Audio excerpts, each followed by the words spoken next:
আমি তখন MA পাশ করে সদ্য চাকরি পেয়েছি। একটা বিয়েবাড়িতে ওর সাথে আমার আলাপ হয়েছিল। প্রথম সাক্ষাতেই আমি ওর প্রেমে পড়ে যাই। এমন সুন্দরী আর আকর্ষণীয় মেয়ে আমি জীবনে আর দুটো দেখিনি। একটু ভারী গড়ন, যা পুরুষদের প্রচণ্ড পরিমাণে আকর্ষণ করে। ও কলেজ পাশ করতেই ওকে বিয়ে করি। হয়তো আরও 2 বছর আমি অপেক্ষা করতে পারতাম, কিন্তু শ্রীপর্ণার রূপ না চাইতেও প্রচুর অবাঞ্ছিত প্রণয়ী জোগাড় করে দিয়েছিল। তাদের মধ্যে 2-3টে বেশ ক্ষমতাশালী প্রেমিক। ফলে আমি আর কোনো ঝুঁকি নিতে পারিনি। বিয়ের আগে আমাকে আমার কয়েকজন বন্ধু অবশ্য শ্রীপর্ণাকে বিয়ে করতে বারণ করেছিল। কারণ হিসেবে জানিয়েছিল যে শ্রীপর্ণা মোটেই ভালো মেয়ে না। আমার পিঠপিছে নানা ছেলের সাথে ওর নাকি সম্পর্ক আছে। আমি নাকি বোকা আর প্রেমে অন্ধ, তাই কিছু বুঝতে পারি না। ওকে সন্দেহ করি না। আমি বন্ধুদের সব কথা হেসে উড়িয়ে দিয়েছিলাম। এটা সত্যি যে শ্রীপর্ণার অনেক ছেলে বন্ধু আছে, কিন্তু কোয়েট কলেজে কোনো মেয়ের না থাকে। ওর ছেলে বন্ধুদের সবাইকে আমি না চিনলেও 4-5 জনকে আমি চিনতাম। আমার মনে হয়নি তারা খুব খারাপ পরিবারের ছেলে। হয়তো একটু বেশি বাচালো, কিন্তু উঠতি বয়সে সবাই অমন বাচাল থাকে। শ্রীপর্ণা ওর বন্ধুদের সাথে সিনেমায় যেত, পার্কে গিয়ে বসত, পুজোর সময় রাত জেগে ঠাকুর দেখত, মাঝে মধ্যে এদিক সেদিক বেড়াতেও যেত। কিন্তু সেই দলে অন্যান্য মেয়েরাও থাকত। আর সবথেকে বড় কথা, যখনই কোথাও যেত শ্রীপর্ণা আমাকে জানিয়ে যেত, এমনকি আমার অনুমতিও নিত। তাই ওকে আমি শুধুমুধু সন্দেহ করতে যাইনি। শ্রীপর্ণা খুব আধুনিক মানসিকতার নারী। ওর পোশাক আশাক, চলাফেরা সবকিছুতেই আধুনিকতার ছোঁয়া থাকে। শাড়ি সালোয়ার ছাড়াও ওয়েস্টার্ন আউটফিটস পরে। আমাদের প্রেম করার সময় থেকেই আমি ওর নিয়ে মাঝে মধ্যে। আর বিয়ের পর তো কথাই নেই। টানা 5-5টা বছর ওকে আমি রোজ নিয়ম করে আমার খাওয়ার ফলেই কিনা জানি না শ্রীপর্ণার আরও ভারী হয়ে পড়ে। ওর ফুটবলের মতো বড় বিশাল বিশাল আকার ধারণ করে। ওরটাও খুব ভারী আর বিরাট হয়ে যায়।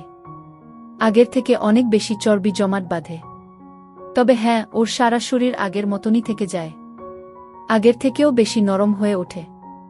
আর একটা জিনিস হলো, পুরুষ মহলে শ্রীপর্ণার চড়া চাহিদা কখনো পড়ে না, উল্টে বেড়ে যায়।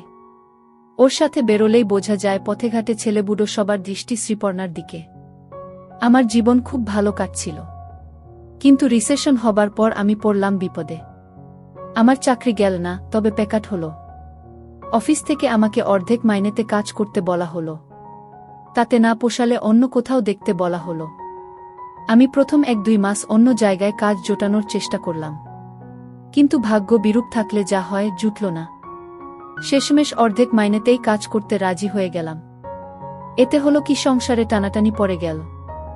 শ্রীপর্ণা চিরকাল একটু মুক্তহস্ত। পয়সায় টান পড়তে পুরো ক্ষেপে উঠল। আমাকে জানালো এত কম টাকায় সংসার চালানো সম্ভব নয়, তাই ও চাকরি করতে চায়। আমি খুব একটা রাজি ছিলাম না, কিন্তু শ্রীপর্ণাকে কোনোদিন কোনো কিছু করতে বারণ করিনি, তাই শেষমেশ রাজি হয়ে গেলাম। শ্রীপর্ণার ভাগ্য কিন্তু আমার মতো অত খারাপ ছিল না। ও প্রথম দিনেই একটা মোটামুটি চাকরি জুটিয়ে ফেলল। 5 স্টার হোটেলে রিসেপশনিস্ট, ইভিনিং শিফটে কাজ, দুপুর 3টে থেকে রাত 12টা পর্যন্ত ডিউটি। মাইনেও মোটামুটি ভালো। শ্রীপর্ণা খুব খুশি। মনটা একটু খচখচ করছিল, কিন্তু ওর আনন্দ দেখে আমি আর বাধা দিলাম না। আমাদের জীবনটা বদলে গেল। সন্ধ্যাবেলায় বাড়ি ফিরে বুকে পাই না। শ্রীপর্ণার ফিরতে ফিরতে রাত 1-1:30 বেজে যায়। ওর মঙ্গলবার অফ পড়ল আর আমার অফিস রবিবার বন্ধ থাকে। আমাকে সকাল 9টার মধ্যে অফিসে বেরিয়ে যেতে হয়, আর ও বাড়ি থেকে বের হয় দুপুর 1:30। একে অপরের সাথে কথা বলার সুযোগ খুব কমে গেল। 2 সপ্তাহ পরে আমি একবার ওকে চাকরি ছাড়ার জন্য বললাম, কিন্তু ও প্রায় খেকিয়ে উঠল। আমাকে জানিয়ে দিল আমার মাইনে এত কমে গেছে যে সেই টাকায় সংসার চালানো যায় না। তাই বাড়তি 2 পয়সা রোজগার করার জন্য ও সারা সন্ধে খেটে মরছে, শুধু যাতে আমাদের সংসারটা সচ্ছল থাকে। এখন আমি যদি ওকে সমর্থন না করে বাধা দিই, তাহলে ওকে অভাবের তাড়নায় পাগল হয়ে যেতে হয়। আমি আর কথা বাড়ালাম না, চুপ করে ওর সমস্ত কথা মেনে নিলাম। এইভাবে 1 মাস কাটল। তারপর এক শনিবার রাতে আমার মোবাইলে শ্রীপর্ণা SMS করল যে সেদিন ওর ফিরতে একটু বেশি রাত হবে। ওর OT আছে। আমি যেন ওর জন্য অপেক্ষা না করে খেয়ে দিয়ে শুয়ে পড়ি। আমি ওকে কল করে কেন ওটি করতে হবে জানবো তারও উপায় নেই। হোটেলে ওদের মোবাইল অফ করে রাতে হয়। আমি আর কি করব? ডিনার সেরে বিছানায় গিয়ে শুলাম, কিন্তু ঘুম এলো না। বাড়ির বউ বাড়ি না ফিরে এলে কার চোখেই বা ঘুম আসে? সেদিন ঘড়ি যেন একটু বেশি আসতে চলছিল। সময় যেন কাটছিলই না। রাত 2টো গেল, 2:30 গেল, এবং শেষমেশ যখন 3টে পেরোল, তখন আমি শ্রীপর্ণাকে মোবাইলে ধরার চেষ্টা করলাম, কিন্তু সুইচ অফ পেলাম। বুঝলাম তখনও ওকে ডিউটি করতে হচ্ছে। আমি বিছানায় শুয়ে ছটফট করতে লাগলাম, আর ঘন ঘন ওর মোবাইলে চেষ্টা করতে লাগলাম। অবশেষে 4টের সময় ওর মোবাইলের রিং বাজল, কিন্তু ও তুলল না। আমি আবার চেষ্টা করলাম, রিং বাজল, কিন্তু আবার ও তুলল না। আমি আরও 10-12 বার চেষ্টা করলাম, প্রতিবারই রিং বাজল, কিন্তু ও তুলল না। আমার টেনশন আরও বেড়ে গেল। কি করব ভাবছি, এমন সময় আমার মোবাইলে ওর মেসেজ এলো। ওর ডিউটি এইমাত্র শেষ হয়েছে, ও ঘণ্টা খানেকের মধ্যে বাড়ি ফিরছে। শ্রীপর্ণার মেসেজ পেয়ে আমি একটু নিশ্চিন্ত হলাম। চাতক পাখির মতো ওর অপেক্ষায় সারা ঘরময় পায়চারি করতে লাগলাম। অবশেষে ভোর 5:30 নাগাদ ও বাড়ি ফিরল। আমি তাড়াতাড়ি গিয়ে দরজা খুললাম। শ্রীপর্ণা দেখেই আমার মনটা ছ্যাঁত করে উঠল। পোশাক এলোমেলো হয়ে গেছে, পিনআপ খুলে গিয়ে মাটিতে লুটোচ্ছে। শায়ের কাছে 3 জায়গা শাড়িটা খুলে গেছে, ঠিকমতো আটকানো নেই। প্রথম 2টো হুক খোলা। চোখের আইলাইনার থেকে মাস্কারা নষ্ট হয়ে গেছে, মুখে ক্লান্তির ছাপ। আমি দরজা খুলতেই আমার দিকে তাকিয়ে হাসল। ওর মুখ থেকে মদের গন্ধ পেলাম। ন্যাকা সুরে আমাকে বলল, আমি খুব টায়ার্ড, অফিসে যাবার সময় আমাকে আজ আর ডেকো না। আমি গম্ভীর মুখে বললাম, আজ রবিবার, আমার আজ ছুটি। শুনে ও বাচ্চা মেয়ের মতো খিলখিল করে হেসে উঠল। ওহ সরি, আমি না ভুলেই গেছিলাম। সরো তো এবার। কি দরজা আটকে রয়েছ? আমার খুব ঘুম পাচ্ছে, আমি শুতে যাই। আমি সরে দাঁড়াতে ও টলতে টলতে ঢুকে সোজা বেডরুমে চলে গেল। আমি দরজা বন্ধ করে ফিরে এসে দেখি ও জামাকাপড় না ছেড়েই শুয়ে পড়েছে। আমি ওকে পোশাক ছাড়ার জন্য ডাকলাম, কিন্তু ও এর মধ্যেই ঘুমিয়ে পড়েছে আর সাড়া দিল না। আমি চুপচাপ ওর পাশে গিয়ে শুয়ে পড়লাম। আর ঘুম এলো না। উঠে পড়লাম। সারা সকাল আমি মনে চাপা অস্বস্তি নিয়ে কাটালাম। শ্রীপর্ণা বেলা 12:30 নাগাদ ঘুম থেকে উঠল। আমি ওকে কিছু প্রশ্ন করার আগেই ও জানালো যে গতকাল ওদের হোটেলে একটা পার্টি ছিল। পার্টি অনেক রাত পর্যন্ত চলেছিল, তাই ওকে ওভারটাইম করতে হয়েছে। এরকম পার্টি মাঝে মধ্যে হয়, তখন সব স্টাফেদেরই ওটি করতে হয়। আমি জিজ্ঞাসা করলাম যে ওকে মদ খেয়েছিল কেন। উত্তরে ও আমাকে ওল্ড ফ্যাশন বলে ঠাট্টা করল, আর বলল এসব পার্টিতে মদ খুব সাধারণ ব্যাপার, এবং গেস্টদের মন রাখতে স্টাফেদেরও একটু আধটু মদ খেতে হয়। আমি যখন ওর পোশাক নিয়ে প্রশ্ন তুললাম, তখন ও ক্ষেপে গেল। বলল যে আমি খুব সংকীর্ণ মনের মানুষ। সারা রাত পার্টিতে খেটে খেটে ওর ড্রেস নষ্ট হয়ে গিয়েছিল, কিন্তু আমি তো সেসব বুঝতে চাইব না। আমার ধান্দা শুধু বুকে সন্দেহের চোখে দেখা। শ্রীপর্ণার মুখঝামটা খেয়ে আমি চুপ করে গেলাম। তারপর ও দুপুর 2টো নাগাদ ডিউটিতে চলে গেল। এভাবে আরও 2 মাস কাটল। আমি সকালবেলায় অফিস চলে যাই আর শ্রীপর্ণা দুপুরে বেরো। আমি সন্ধে নাগাদ বাড়ি ফিরে আসি, আর শ্রীপর্ণার ফিরতে ফিরতে রাত 2টো হয়। ওদের হোটেলে যখন পার্টি থাকে, তখন ও ফিরতে আরও দেরি করে। ভোর 5টা-6টা বেজে যায়। প্রতিবারই ও মদ খেয়ে ফেরে, মাঝে মধ্যেই মাত্রা বেশি হয়ে যায়। ফেরার সময় ওর পোশাক আশাকও ঠিক থাকে না। কিছুদিন যাবত ওর ড্রেসিং সেন্সেও পরিবর্তন এসেছে। আজকাল ও বেশ খানিকটা খোলামেলা জামাকাপড় পরে হোটেলে যায়। মাঝে সাঝেই ছোট ছোট দেখানো ওয়েস্টার্ন আউটফিটস পরে। আমি কিছু বলতে গেলে আমাকে সেকেলে বলে দাবড়ে চুপ করিয়ে দেয়া। আমি আর কি করব? বইয়ের মুখঝামটা খেয়ে চুপ করে যাই। পাড়া প্রতিবেশীতে নানা লোকে নানা কথা বলে, কিছু কানে আসে, কিন্তু কিছু করার নেই। বুকে কিছু বলতে পারি না। বাধা দিতে গেলে প্রচণ্ড ঝগড়া হয়, আর আমি খুব একটা ভালো ঝগড়া করতে পারি না। তাই সবকিছু মেনে নিই। বুঝতে পারি ভুল করছি, কিন্তু কিছু করে উঠতে পারি না। মাঝে মাঝে নিজেকে ভীষণ অসহায় মনে হয়। এভাবেই চলছিল। একদিন শ্রীপর্ণা আমাকে বলল যে ওদের হোটেল সেই মাসে খুব ভালো ব্যবসা করেছে বলে স্টাফেদের পার্টি দিচ্ছে। স্টাফেদের বর আর বুয়েরাও নিমন্ত্রিত। আমি যদি চাই তাহলে পার্টি অ্যাটেন্ড করতে পারি। রবিবারে পার্টি। শ্রীপর্ণা আগেই দুপুরে হোটেলে ডিউটি দিতে চলে যাবে। আমাকে পরে সন্ধ্যা 9টা নাগাদ যেতে হবে। আমার খুব একটা ইচ্ছা ছিল না, তাও পার্টিতে যেতে রাজি হয়ে গেলাম। কথাম তো রবিবার শ্রীপর্ণা সেজেগুজে দুপুর 2টোর সময় হোটেলে বেরিয়ে গেল।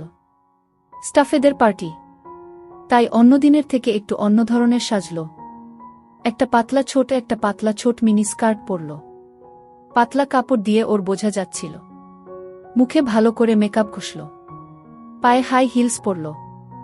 ওর ভারী ছোট্ট খোলামেলা পোশাকটা দিয়ে বেরিয়ে আসতে লাগল। আমি কিছু বলতে চাইছিলাম, কিন্তু মুখ খোলার সাহস হল না। জানি ও আমার বারণ শুনবে না, উল্টে আরও বেশি কোনো ড্রেস টেনে বের করে পরে চলে যাবে। আমার যেতে যেতে দেরি হয়ে গেল। রাস্তায় জ্যাম ছিল। শ্রীপর্ণাদের হোটেলে যখন পৌঁছলাম তখন ঘড়িতে 9:30 বাজে। রিসেপশনে কেউ নেই, শুধু মেন গেটে একটা দারোয়ান দাঁড়িয়ে ছিল। আমি নিজের পরিচয় দিতে জানালো পার্টি দোতলায় ব্যাংকুয়েটে চলছে। আমি লিফটে করে দোতলায় উঠলাম। ব্যাংকুয়েটে গিয়ে দেখলাম পার্টি বেশ জোরকদমে চলছে। জনসাধারণ সবাই অল্পবিস্তর ড্রাঙ্ক, কেউ কেউ তো মদ খেয়ে চুর হয়ে গেছে। ব্যাংকুয়েটের ডান পাশ করে একটা নাচার জায়গা তৈরি করা হয়েছে। অনেক মেয়ে পুরুষ সেখানে। বেশিরভাগই মনে হলো অন্যের বুবরের সাথে নাচছে। আমার বউকে কোথাও খুঁজে পেলাম না, কাউকে চিনি না। তাই ইতস্তত করে এরোর কাছ থেকে শ্রীপর্ণার খোঁজ নিতে লাগলাম। কেউ ঠিক করে কিছু বলতে পারল না। শুধু এক মদ খেয়ে চুর মেয়ে বলল, দেখুন ও হয়তোবা হোটেলের কোন ঘরে গিয়ে কাকে দিয়ে। মেয়েটার কথা শুনে আমি হকচকিয়ে গেলাম। মনটাও ধরাস করে উঠল। যত রাজ্যের কুচিন্তা মনের ভিতর এসে বাসা বাঁধল। আমি আর দেরি না করে আরও ভালো করে বউয়ের খবর নিতে শুরু করলাম। কিন্তু আর কেউ কিছু বলতে পারল না। আমি আর কি করব? ব্যাংকুয়েটের এক কোণে চুপ করে দাঁড়িয়ে আমি বউয়ের অপেক্ষা করতে লাগলাম। আর উল্টোপাল্টা ভাবতে লাগলাম। প্রায় আধ ঘন্টা বাদে পিছন দিকের দরজা দিয়ে শ্রীপর্ণাকে ব্যাংকুয়েটে ঢুকতে দেখলাম। ওর ঠিক পিছন পিছন একটা মাঝবয়সী লোক ঢুকলেন। লোকটার মুখে চওড়া হাসি, যেন দিগ্বিজয় করে এসেছেন। ঢুকেই শ্রীপর্ণা সোজা বারের দিকে এগিয়ে গেল। আমিও বারের দিকে পা বাড়ালাম। ভিড় কাটিয়ে ওর হাত 20 দূরত্বে গিয়ে দেখি বারের টেবিলে ঠেস দিয়ে শ্রীপর্ণা একটা বছর 30-এর ছেলের সাথে ঘনিষ্ঠভাবে হেসে হেসে গল্প করছে। ছেলেটার একটা হাত শ্রীপর্ণা কিছু বলছে না, উল্টে উপভোগ করছে। দুজনের হাতেই মদের গ্লাস। আমি সোজা গিয়ে শ্রীপর্ণার সামনে দাঁড়ালাম। আমাকে দেখে শ্রীপর্ণা হাসল। ওর মুখ থেকে ভকভক করে মদের গন্ধ বেরোল। এই যে তুমি এসে গেছ, আলাপ করিয়ে দি। এ হলো আমার কলিগ বিজয় আর এটা আমার হাসব্যান্ড। বিজয় আমাকে হাই জানালো। আমি উত্তর দিলাম না। জানো বিজয়টা না খুব পাজি, খালি অসভ্যতা করে। সুযোগ পেলেই হাত দেয়। তুমি একটু ওকে বকে দাও তো। শ্রীপর্ণা তুমি এত শুধু আমি কেন যে কেউ তোমার হাত দিতে চাইবে? যা, কি যে বলো। আমি আবার কোথায় আগুন? কি বলছো কি শ্রীপর্ণা? তোমার মতো মেয়ে আমি দুটি দেখিনি। তোমার দোকানপাট দেখলে মাথা খারাপ হয়ে যায়। দেখছো ছেলের মুখের ভাষা দেখছো। পাজি, অসভ্য। আমার বরের সামনে আমার সাথে ফ্লার্ট করতে তোমার লজ্জা করে না? এই তুমি ওকে আচ্ছা করে বকে দাও তো গু। সরি দাদা, দোষ নেবেন না। শ্রীপর্ণাকে দেখলে সত্যি সামলানো যায় না। এই দেখুন আপনার আগুন বউয়ের সাথে কথা বলতে বলতে আমার কেমন ফুলে উঠেছে বলে বিজয় তার উপর ফুলে ওঠার দিকে ইশারা করল। ছোটলোক, খালি আমার দেখা, কিন্তু নিজেরটা তো কোনোদিন দেখালে না। স্বার্থপর বলে শ্রীপর্ণা বিজয়ের উপর হাত রাখল। এখানেই দেখবে নাকি আলাদা নিরিবিলিতে যাবে? চলো। ওদের দুজনের সাহস দেখে আমি একেবারে হতবাক হয়ে গেলাম। আমার সামনে এমনভাবে কথা বলছে যেন আমার কোনো অস্তিত্বই নেই। শ্রীপর্ণা বিজয়ের কাঁধে হাত রাখল আর বিজয় সঙ্গে সঙ্গে ওর এক হাত দিয়ে। অল্প টলতে টলতে শ্রীপর্ণা বিজয়ের সাথে বার ছেড়ে বেরিয়ে গেল। আমি ওখানে বোকার মতো দাঁড়িয়ে রইলাম। নির্বাক হয়ে দেখলাম আমার বউ আমাকে ফেলে একটা পরপুরুষের সাথে আমার চোখের সামনে দিয়ে চলে গেল। কি যে করব কিছুই বুঝতে পারলাম না। আমার মাথা কাজ করছিল না। কতক্ষণ ওভাবে দাঁড়িয়েছিলাম জানি না। যখন বুঝতে পারলাম কি ঘটতে চলেছে, তখন আর দাঁড়িয়ে সময় নষ্ট করলাম না। বার থেকে বেরিয়ে সোজা ওরা যে পথে গিয়েছিল সেই পথে পা বাড়ালাম। পিছনের দরজা দিয়ে, যেটা দিয়ে শ্রীপর্ণা ঢুকেছিল, সেটা দিয়ে ব্যাংকুয়েট থেকে বেরোলাম। কিন্তু বেশি দূর অগ্রসর হতে পারলাম না। হোটেলের কোনো কিছু চিনি না। কোথায় যাব? কিছুক্ষণ ধরে এদিক সেদিক খোঁজাখুঁজি করে কোথাও কাউকে না পেয়ে হতদম হয়ে আবার ব্যাংকুয়েটেই ফিরে এলাম। ব্যাংকুয়েটের বারে গিয়ে দাঁড়ালাম। আমি ড্রিঙ্ক করি না। অন্ধকারে এক কোণে চুপ করে দাঁড়িয়ে থাকলাম। প্রায় 1 ঘন্টা দাঁড়ানোর পর আবার শ্রীপর্ণাকে দেখলাম। পিছনের দরজাটা দিয়ে ঢুকল। ওরা বারের দিকেই এগিয়ে আসলো। বারে এসে আমার ঠিক বিপরীত কোণে গিয়ে দাঁড়ালো। বারের হালকা আলো দেখতে পেলাম শ্রীপর্ণার ড্রেস ইতিমধ্যেই ভালো রকম নষ্ট হয়ে গেছে। শুধু বোতাম নয়, হঠাৎ লক্ষ্য করলাম শ্রীপর্ণার পরা পকেট থেকে ঝুলছে। বুকে এমন অবস্থায় দেখে আমি একদম হতভম্ব হয়ে গেলাম। আমার গাহাত পা কাঁপতে লাগল। ওরা বেশ জোরে জোরে কথা বলছিল। কিছু আমার কানে ভেসে এলো, তোমার বরকে কোথাও দেখতে পাচ্ছি না। কে জানে কোথায় পড়ে আছে। তোমার বর তোমাকে কিছু বলে না? বললেই বা শুনছেটা কে? কিছু মাইন্ড করে না? করলে করবে, আমি কেয়ার করি না।